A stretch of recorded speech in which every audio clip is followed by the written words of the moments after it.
Today I'd like to show you how to make these fun tiles that are colored with Sharpie ink and the ink is spread with rubbing alcohol. To make them you'll need a glazed white tile like you can buy at the hardware store, Sharpie markers in various colors, and a bottle of 91% isopropyl alcohol. I threaded a spray bottle cap on the top of mine to make it easier.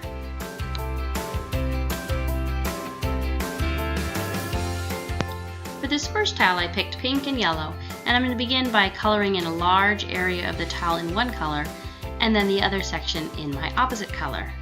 When they're all the way colored in, we can start to use the rubbing alcohol to make the effect. I begin by spraying a light layer of rubbing alcohol over the whole tile, and then I tilt it up and spray it just along one edge, the edge I want to drip down.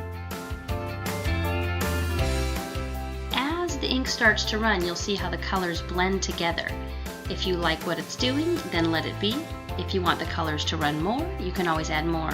Use a towel to wipe up any extra ink so that you don't stain surfaces. Remember, still permanent marker. When you like what you've got and you want it to dry more quickly, lay it flat so it doesn't continue to drip, and you can even blow on it lightly to encourage it to dry faster and thus prevent the ink from spreading.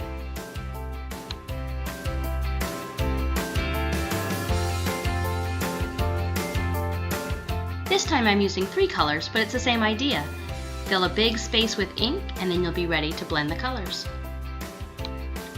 For this one I used a different technique. I sprayed a light layer of rubbing alcohol, gave it just a few seconds for it to start to dissolve the ink, and then just wiggle it back and forth a little bit until the colors blend the way you like. I tried to keep them from blending too much so that you could see their true colors. Keep moving the towel back and forth until you've got it just the way you like it.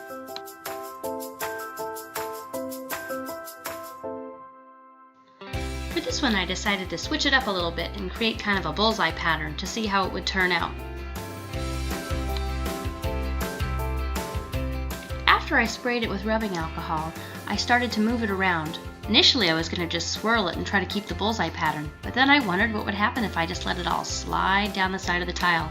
Don't be afraid to be creative. You never know what will happen.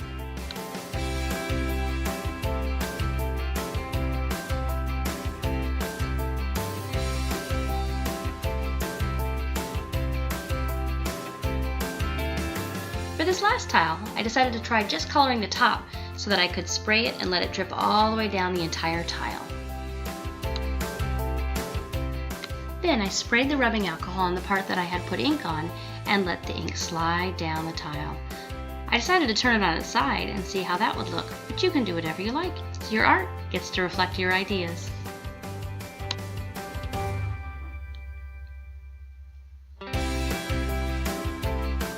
At this point, you can look over your tiles and decide if you like them the way they are or if they need a few special touches. A few drips of rubbing alcohol will give you a sort of raindrop effect. Sometimes they'll connect to form tunnels. If you want a galaxy effect like this one, you can do one very light spritz of rubbing alcohol to create little white dots all over your whole piece. Another option is to take a black Sharpie marker like I did with this one and add some background details. I thought it looked like it needed some stars and a blue sky, so that's what this one has. And that's how all these tiles were created. I hope you're excited to make your own, and I'm excited to see what you come up with.